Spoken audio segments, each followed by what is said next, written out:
La entrevista a la carta, en diálogo directo con los protagonistas de los hechos. Nos acompaña a esta hora el director ejecutivo del INEC, Roberto Castillo. ¿Cómo está? Muy buenas tardes. Muy buenas tardes, Gisela. Un gusto estar en este espacio. Quedo a las órdenes. ¿Nos puede indicar respecto a esta encuesta reciente, última que se ha hecho en el INEC, cuál es la situación del empleo adecuado, del desempleo y del subempleo?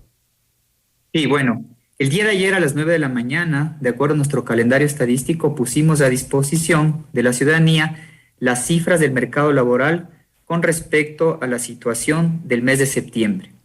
En ese mes de septiembre, la cifra cerró con una tasa de desempleo del 4.9% y una tasa de empleo adecuado del 33.5%.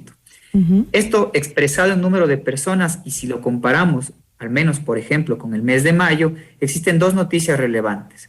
Por un lado, tendencialmente se observa que el nivel o el número de personas que empiezan a tener un empleo adecuado aumenta sostenidamente, y a la fecha, en el acumulado, son 275,000 nuevas personas que tienen un trabajo y que ganan más de $400 al mes.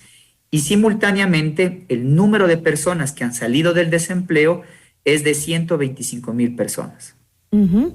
Ahora, entiendo que en el caso de Quito, por ejemplo, 12 de cada 100 quiteños no contaba con un trabajo hasta septiembre pasado. De hecho, la ciudad tiene 117,000 desempleados, el doble de otras localidades, como por ejemplo Guayaquil, ¿no?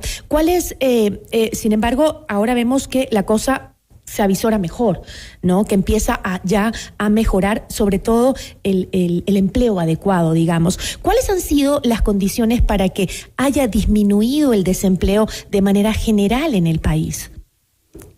Bueno, la respuesta, el INEC lo que hace es una medición, número uno, pero lo que podemos observar, comparado con otro tipo de información externa, como por ejemplo el tema de las vacunas, encontramos una alta correlación entre la cantidad de personas que empiezan a estar vacunadas y participan del mercado laboral versus con la mejora en los indicadores de mercado laboral.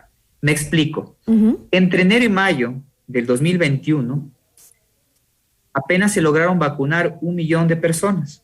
En ese mismo periodo de tiempo, se perdieron casi 100,000 puestos de empleo adecuado y aumentaron en 92,000 el número de personas en el desempleo. Después, entre mayo a septiembre, se logra vacunar a casi la mitad de la población y es más del 95% de la población económicamente activa, con lo cual evidentemente se puede corroborar de que entre mayor cantidad de personas vacunadas, obviamente tienen la confianza de poder salir otra vez a buscar trabajo, y eso es lo que hemos podido evaluar en los últimos meses. Más personas vacunadas, más personas consiguiendo trabajo y reactivando la economía. Seguramente sí, y la relación está directamente apuntando hacia el exitoso proceso de vacunación que hemos tenido. Sin embargo, Quito es una de las ciudades con mayor desempleo, como lo mencioné previamente, y es una de las ciudades también con mayor número de vacunados, ¿no? En la capital. ¿Por qué razón hay esta diferencia con otras ciudades del país que incluso no tienen el mismo índice de vacunación que tiene la capital, y la capital sigue siendo una de las ciudades con mayor desempleo? Bueno, aquí creo que es importante contextualizar. En el caso de la ciudad de Quito, una noticia importante que tienen que tener nuestros usuarios es que después de 7 meses, el INEC volvió a producir y difundir estadísticas de las principales ciudades del país. Y tenemos ahora series comparables desde el cuarto trimestre del 2020 hasta el tercer trimestre del 2021. En ese periodo de tiempo observamos que también efectivamente la tasa de desempleo en la ciudad de Quito viene reduciéndose sostenidamente. Pasamos de un 15.8% en el cuarto trimestre del 2020 a un 11.5% al tercer trimestre del 2021. Que quiero mencionar que en Quito también se está observando una reactivación, una mejora en estos indicadores de mercado laboral, como es la tasa de desempleo o la tasa de empleo adecuado. ¿También podría ser que la reducción del aparataje estatal afecta directamente el empleo en la capital? Bueno, la ciudad se ha caracterizado históricamente por tener justamente una dependencia importante del sector público. Uh-huh. Es allí una de las razones por las cuales las tasas de desempleo en Quito, por ejemplo, comparado con Guayaquil, históricamente han sido mayores. No obstante, la evidencia, es decir, los estudios que realiza la interna el INEC para poder confirmar cómo va cambiando los indicadores, la mayor evidencia que tenemos es justamente el efecto que ha tenido el plan de vacunación como para poder reactivar la economía. Ejemplo concreto, en la ciudad de Quito, al segundo trimestre del 2021, el 45.2% de la población económicamente activa en Quito tenía un trabajo y ganaba más del salario mínimo. Ahora esa cifra relativamente ha subido al 45.6%, lo cual también es consistente con lo que está sucediendo a nivel nacional. Y si me permites acotar, la gran reactivación se está dando principalmente en las grandes ciudades del país, donde una vez más fueron las grandes urbes las que se vieron afectadas por las medidas de confinamiento en el marco de la pandemia. Ahora, veo que en las cifras hay una importante, interesante variación entre el mes de mayo y septiembre, que es de 125,000 personas menos en la desocupación. ¿Considera que la reducción de personas en la desocupación se mantendrá de manera progresiva hasta finales de este año o pueden afectar cosas como lo que hoy sucede, paralización en el país? Es una muy buena pregunta. Por un lado, el INEC monitorea, mide, es nuestra competencia, digamos, o responsabilidad de ir midiendo los fenómenos. Pero una reflexión creo que es importante hacerla.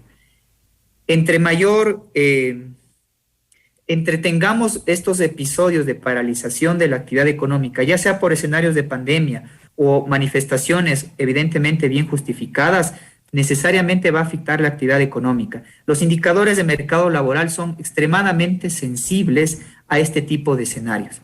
Creo que todos esperamos que la economía se reactive y creo que todos esperamos que se puedan discutir elementos o políticas que mejoren las condiciones de empleabilidad de la economía. No pierdan de vista que estamos en un periodo de recuperación, pero todavía hay mucho trecho o mucho camino por andar. 7 de cada 10 personas económicamente activas en el país no tienen un trabajo formal y es ahí donde tenemos que apuntar, creo yo, la discusión. En el caso del INEC, nosotros evidentemente cumpliremos con el rol de ir monitoreando mes a mes la situación del mercado laboral. ¿Y cuáles son exactamente o prácticamente esas implicaciones sociales que tiene esta reducción en las cifras de desempleo y desocupación? Bueno, un elemento importante, al tener trabajo nuevamente las personas, al recuperarse, generan más ingresos, tienes mayor capacidad de consumo. Más gasto. Mayor gasto, se empieza a dinamizar la economía y esto también se puede corroborar. Estas cifras del INEC también ustedes podrían tranquilamente corroborar, por ejemplo, con recaudación del SRI, se puede ver la información también de las aportaciones en el IES, es decir, pues como que usted tuviera un panel de control donde cada vez que se reactiva la economía empezamos a tener mejores indicadores de trabajo, de salarios, de ventas, de recaudación tributaria. Lo único que hace es mejorar las condiciones en general de la población.